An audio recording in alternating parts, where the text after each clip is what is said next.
Hey guys, I'm Captain Foley, and welcome back to Fleetyards Mission Briefing. Today we've got a good one, a much requested one, a fan favorite one. As we do here at Fleetyards, we look at ships from sci-fi, we examine them, we pick them apart, we kind of talk about the details, see what we can see. Sometimes we know about the ship, sometimes we don't. This one we know quite a bit about. Samuel might have more knowledge about this particular one, but I've got more knowledge maybe about the other particular one. You'll know what we're talking about. You should already because you clicked the thumbnail. But anyway, Samuel, what are we looking at today? Well, I'll do it in the classic way. As I've done the old original series, a nice flyby model shot. Ooh, so fancy. That's a beautiful model. That must be an Eagle Moss model. Yes, we are looking at the Battlestar Galactica from 2004, the remastered slash reboot slash reimagined. It is all three. And this episode is sponsored by Eagle Moss. They make these brilliant BSG models, and obviously they've got the full Galactica, and it's nice, big model, highly detailed, original mesh, looks amazing, very, very good as a display piece, and you can get this and other great things via Eagle Moss and via Trekyards, because we are a affiliate with them. So if you go to the link down below, click on that, go to the Eagle Moss store via that, put in the code Trekyards at checkout, you can get a lot for a lot less. For any orders of $50 or more, you get 15% off your order. So that's a pretty good deal. This first picture is the now this is an important clarification because we'll look at the Galactica today. Now the Galactica spanned a lot of time, both the original 1960s show. This is then the reboot, but in the reboot it also included the pre-war, the war version of the Galactica. There's another cool version which we'll see in a minute. It's going into retirement version, then it's progressively getting more damaged over the seasons. And one thing they did in the show is that every season, every missile that hit, every explosion, the damage continued on the ship. And so by the time you got to the end of season 4, the model was filled with damage and muck and such. But also they improved the model with detailing greeblies because computing power improved. So we're actually using the mini-series version of this model because it's the cleanest, it's the least detailed technically, but it is the cleanest and most representative of Galactica as we saw her before, the apocalypse. So keep that in mind, guys. Stuart, do you remember seeing this back in 2004 and that wonderful moonshot? And yeah, any thoughts on the design? I absolutely love it. I'm a huge fan of the original Battlestar Galactica. I have the original model here somewhere. And I gotta say, when you reimagine something or when you try to reboot something and you want to pay homage to the original, Battlestar Galactica did it brilliantly with the way they reimagined the designs but still held very true to the original forms. They didn't stray very far. And this ship definitely exemplifies that. You can see the original Battlestar Galactica there, just a little more tweaked, a little more refined, a little more modernized, but still very recognizable as the Galactica. And this thing is quite beautiful, actually. Yeah, it works. It's one of simple. It works, and it even has more of a life of its own by being, slowly de-armored and untrofitted, so retrofitted. But it's got a lot of cool things, but again, like I say, instantly recognizable. And they really detail this model as one of the best of its time. And the CGI in Battlestar Galactica absolutely still holds up. So it is a truly, if the show's called Battlestar Galactica, you'd think they'd put the time into the Galactica. But Stuart, let's go back in time and jump to last year. But yeah, the next picture. Have you ever seen this before? No. This is the trying to be canon mostly war version Galactica. The day it launched from the Battlestar Galactica Deadlocks game, which is specifically meant to be tying in all the continuities. It's still meant to be canon. It's so this is the actual first Cylon war version via the game. This is how it looked at the time. Now we do see how it looked at the time with Blood and Chrome, but that was during the war. This is the day one sort of version. So this is how it looked in its absolute prime. What do you think now? Fully armored, because as we've been talking about, the fact that it's got all these ribs is a side effect of the lack of armor. Now, war version. What do you think? Well, it's beautiful. First of all, this shot is amazing. Yeah. I do love the Vipers there. But I'm wondering, because those pontoons, the launch bays retract. Yes. Here, it doesn't look like that's possible No. because it's got plating along the bottom, and it doesn't look like they could slide in like on the other one. Mm-hmm. So that I find that interesting. I don't know if that was. I'm guessing it'll refit to not need those as the time went on and things got structurally more sound. That's my guess. Yeah, okay, I'd buy that. Yeah. No, this is brilliant. I absolutely love this. The markings on it, just everything, it's perfect. I do like there's still some ribbing, but it feels very natural. It feels just that's the hull. But with the armor, it does certainly give more of a clean TOS vibe, but has all those monistic curves and angles and yeah. You sold? Absolutely 100% sold, yes. But let's go from one to another. So let's talk about scale, Stuart. Now, we've obviously looked at this ship in so many other scale charts, but we never focus on it specifically. So talking about scale, we know a Viper can launch from those bays, multiple Vipers, but I have a cool shot in the next shot, which is with a few other ships. What do you think scale-wise? From what I can recall, it's roughly the size of a Star Destroyer lengthwise. So compared to like Star Trek ships, let's say it's twice the size of or twice the length of an Enterprise D, maybe a little bit more. I can't remember exactly the size, but well, since we filmed yesterday, you have a bit of an advantage here of remembering other charts. So congrats, you're correct. Next, yay! Next picture. Yeah. And totally believable size, too. I mean, you got all the Vipers in there. I'm not sure what the crew complement is of the Galactica offhand, but a lot of forward storage room or internal volume in the head of that ship. It doesn't really look like it, but when you break it down and think deck-wise, there's a lot of internal volume there. So yeah, it's makes perfect sense. It's great size, actually. Yeah, it's as you say, it's big but not too big. You know, but you can see exactly where the stuff is. So the Star Destroyer is just a mass of stuff, but you don't really know where things are beyond the obvious hangar bay, shield generators, guns. I mean, anything could be anywhere. The Galactica, you can see exactly where the distribution of stuff is. The engine unit, the pods, the middle bit, which I assume is all the living area, because it's the most protected and guarded, and the front bit, the operations and weapons, because there's big gun turrets and stuff. I would disagree with that. I don't think the living parts are in the middle because those things do retract, so there's got to be mechanisms in there for that. That's true. So I think there'd be a lot of equipment and storage, cargo bays, things like that in that middle section. And like I said, a lot of internal volume in the head of that ship. So a lot of room for living quarters and stuff on different decks. I can buy that. And we know they use bunks, so it's cramped as well. But it would be fun to see, the Enterprise E fight against it, or the Connie. It's like it's big. And obviously the Borg cube, it makes the Borg cube look less. Maybe less imposing. That'd be a fun shot to see. All its flat cannons. Who would win, the Borg versus the Cylons? Well, Cylons have a lot of numbers. Ooh. Yeah, because they'd be assimilated. I assume so. Oh yeah, but we've never seen a Borg cube being attacked by 190 fighters, with all of which have nuclear warheads. I mean, can you imagine that first strike? 600 nukes flying. I don't think the Borg cube shields can survive 600 nuclear warheads. I'm just going to say it now. Well, we need to do an episode on that, maybe. The next picture, though, and I just wanted to again include Vengeance because A, it was another chart I had, and B, it just shows the strangeness of the Kelvin timeline because it's now comparable with the Galactica and massive compared to a Star Destroyer. Yeah, like I said, a huge internal volume puts the other ships to shame in terms of sizing. Star Trek, anyway. Yeah. Yeah. I'm just thinking about that middle section again, and if those pods do retract and stuff, so those arms need a space to go. So I think that middle part's very utilitarian. Yeah. A lot of. That's where the ship stores and stuff would be. And no, I think you're right with that. But obviously, we did a Pegasus episode, and please check that out. It's a wonderful episode of Fleetyards, a full episode with the renders, animations, all that cool stuff.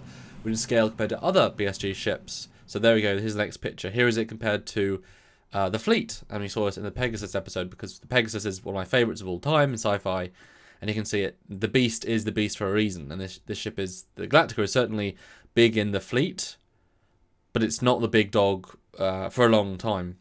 But there's it compared to the Valkyrie, I believe is what it's called, the Defender, which is the TOS-looking BSG ship. I do love the Pegasus. Like I said, that full episode we did is fantastic. You should One of go my watch favorites. It was fun filming that. Yeah, absolutely. Valkyrie and Berserker, or Berserk is the right hand under the collar. It's Berserk. Cool. Yeah. I'm hoping that Eagle Moss eventually comes out with a Pegasus because I really want to get. I saw it at Destination. It looked one of the demos. It looked gorgeous. Gorgeous. Good to know. Very excited about that. But the next picture again, top view. You can see again. It's it's a very. It feels like a fleet ship, even though obviously at the time it would have been the biggest thing. And now Pegasus they really improved it, made it bigger, but it's a good size. It's just fun to see scale, with other Canon ships. Mm-hmm. This took a long time to render this shot because there's a lot of high geometry meshes in this shot. The one thing I find interesting, though, I got to point out, is that the Pegasus has 3 supports for the outer pylons, which is very true of the original Battlestar Galactica had 3 as well. Mm-hmm. So I like that how even the Pegasus is kind of an homage to the original Battlestar Galactica by including that, because the one that is the Galactica doesn't have it. Again, very much showing the love for the original material. So, well, I mean, they did say they designed Pegasus to very much feel like a modernized version of the original. Because if you look at it, it's much more a direct visual update, whereas the Galactica was a much more stylistic update, if that makes sense. Yeah, absolutely. Yeah. But the next picture is Speak of the Devil. And again, a shot we did from ages ago, but now with an updated view of the Galactica. This is both Galacticas. Obviously, this is just a fan model of the lower Galactica. This is not to scale, but it's just to the same scale. What do you think now, then? Because visually, I mean, this one does just... The shape's more integrated. The ability to make things smoother, whereas the other Galactica, it was a physical miniature. Boxier meant cheaper. End of story. Whereas this CG is whatever you want it to be, and you can feel the integration. Yeah, and you got to keep in mind, too, that, the original was a huge physical miniature, and a lot of the parts on it were just random model parts. There were like train parts. There was a whole bunch of different parts you can identify on the thing, which is really cool, to add that greebly texture. So, I do like the integration of the new one a little bit better, but being a true, 70s child, I gotta have my love for the original Battlestar Galactica. And really the most different part of this is the engine module at the back. The new one feels much more refined, much more thought out, much more developed. The original one is very boxy and very I mean, it looks great from the back, I got to admit. The original one looks really cool from the back. But I do like the new one better with the 4 engines. So, that's my thought. Yeah, I think the old one has its place, but in terms of visual update, it's wonderful. I mean, still, Pegasus, I think, is still even a better visual update, I think you could probably say. But, no, beautiful, both great in their own way. The next picture is a bottom view. And I put in some quick lights inside the engines, they glow, because I thought that was important. But yeah, here's the less seen underside. You can see where they chose to keep the armour, and you can see these big thrusters at the back, the engine nozzles, because it has to turn somehow. Yeah, I've never really taken much of a look at it from the bottom, but I think the original one has a little bit more dimensionality and uniqueness from the bottom. This feels a little more... Yep.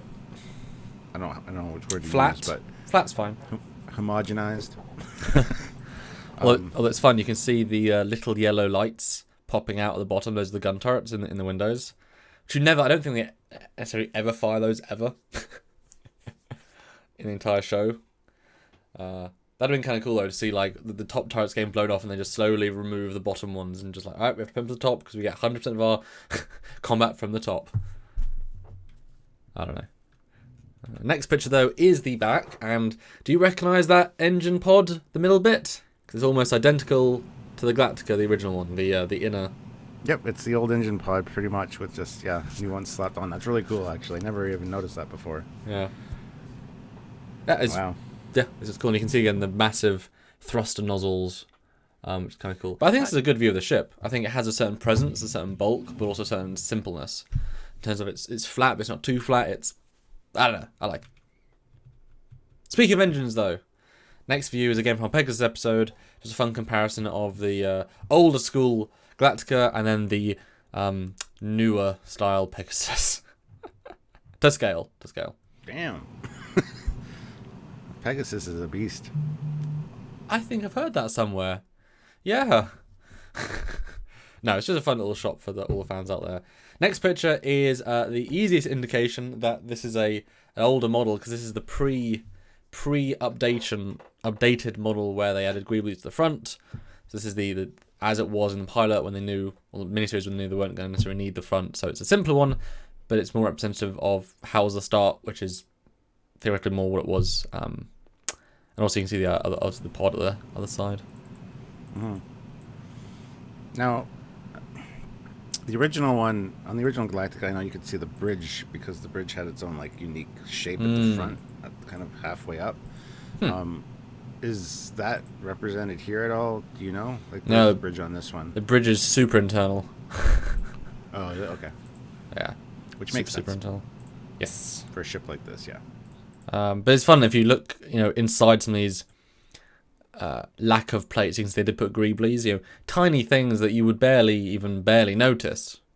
I like the little detail of some of the plates being half on, because they do create a shadow, and that creates more light variation. That does help create reality. So it's, lovely model. Yeah, absolutely. Next picture though is a close up of the flight deck, and just you never really get to see it. This lack of blur. That's very cool, actually. Very simplistic. Now, is this just the landing deck, or did they launch from this as well? Because I know in the original one they launched from like tubes at the side, out the side of the pods. Well, you launch Raptors from this bit, and if you dock larger shuttles or even President Rosalind's ship, obviously that's a bigger ship and it lands in the bay. So it is both, but they have obviously tactical launch, which is the. It'd be really impractical to launch 70 Vipers from standings. You have to wait for them all to go, whereas they can all go at the same time. It's like World War II launching squadrons. They'd have them all lined up on the runway, and they just take off in pairs. But you can see why the launch bays are a much smarter idea, because you launch 70 in 10 seconds as opposed to 17 in 2 minutes. Absolutely. Yeah. And then the tactical landings are a bit of a funny thing. It is worth noting though, they built a custom high-res internal version. This is why the detail sort of ends at a certain point, because you would never see that angle. So it's you build to what you need. Next picture is a shot at the top. You can see the Galactica with the spotlights, the nice colonial logo, which I thought was a very nice touch actually on the top, and the sort of low res guns which pop out and they start shooting at a very fast rate apparently. Yeah, I love the battleship vibe of these ships. Yeah, with the big gun turrets and I never knew there was a colonial symbol there. Did you not? It's hard to even see here. It's true. But even hard to see in small paint. But it just looks like yellow circle that's been weathered and missing some paint. Well, it's old. It doesn't stand out very well. So, but yeah, it's cool. Very, it's very cool. I mean, this is just the detail of the shot. It's just so nice. But an advantage of modeling is that once you build one of these side pieces, the struts, you can just clone it. So high res it, high detail, and doop doop doop, done. Yeah. Which is really cool. Next picture though is one of my favourite bits of this. The idea of the show is the Flak Shield is firing all the cannons, is creating this almost impenetrable blockade of fire. This looks so visually interesting in the show, and obviously if the old show could have done it, they would have done it. But I've rarely seen this. I've always loved the style of it. And then the last picture, as we are through our first look at the newish Galactica. It's not necessarily new now. It's quite a few years old, but still definitive, I think. No, it's not the sexiest ship, but I think definitive is a good word. That's my closing thought. What's yours closing thought, Stuart? Again, this is a reimagined or rebooted franchise done properly, and very holding a lot of respect and to the original content. I think other series and things need to take a little bit of a lesson from this. Look, I've got landing pod eyes. Yes, that'll be your new name for when you do your singing album, Mr. Landing Pod Eyes. Some people might get that reference. Anyway, so yeah, great update of the classic Galactica, and definitely worth adding to your collection because, damn, it's nice. Yes. I can't wait to get mine for sure. Yeah, I'm so excited when I get a bigger desk and just have this on display. This, Pegasus, hopefully Stargate ships eventually from some manufacturer, and some of the Trek ones. Yeah, I mean this will stand the test of time and be a defender, I think, for a long time until they eventually reboot it. Which they might do, but anyway. So yeah, guys, if you want your own Battlestar, like he said earlier, you can click the link down below, head on over to Eaglemoss and scoop one up, add it to your cart, and don't forget to use the discount code Trekyards at checkout and save yourself some cash. Scoop up some other good stuff too. They got a lot of great stuff there. So if you like this video, show us by clicking like. Don't forget to hit the notification icon so you get notified when we do Fleetyards or Trekyards episodes. Always lots of great content coming out, and we'd love to hear from you as well, so put your comments down below. Don't forget to share the video and join our social media. All the links for all the relative stuff are down in the description below. But if you want to help us, you can do so, and Samuel's going to tell you how right now. By singing a song to the heavens, and that will instow good fortune. Lords of Kobol, and just talk to them, or Lords of the Cylons, I mean, whichever one, or Patreon, because when the Cylons destroyed the human race, they invented Patreon as a way of helping the survivors because they felt guilty, and so you can donate each and every month some what's it called, qubits. You donate some qubits every single month to Trekyards to support what we do, or Fleetyards because we do cool stuff like this, or a one-time donation at trekyards.com. Then the Cylons won't get their 5% fee from Patreon because, they always thought of a way around it, because they thought, hey, if people help them build new ships to kill more humans, then they win with that. Or you can join our lives. Some Stuart's face like I was talking absolute garbage. Or you join our lives, you talk about cool stuff, and maybe at one point Fleetyard stuff. Maybe other sci-fi shows, do some rewatches maybe, or looking at their ship in detail. I don't know. Cool stuff you might do. I was just going to say we need to do more Fleetyards super chats. We're just talking about different sci-fi instead of Star Trek specifically. Because the lives are really fun. We get to interact with you guys on a community level. And the super chats are like instant gratification for you if you want to help out the channel. And I know YouTube takes its 30%. It's not as bad as, or it's worse than Patreon. That's what I was thinking you were saying that. But anyway, guys... We love you guys. We've got a lot more cool content coming, and we're going to be busy keeping you guys happy. That's our job. So show your support any way you can, and I look forward to seeing you guys in the future. So until then, I'm Captain Foley. I'm Connor Connors. Bye, guys.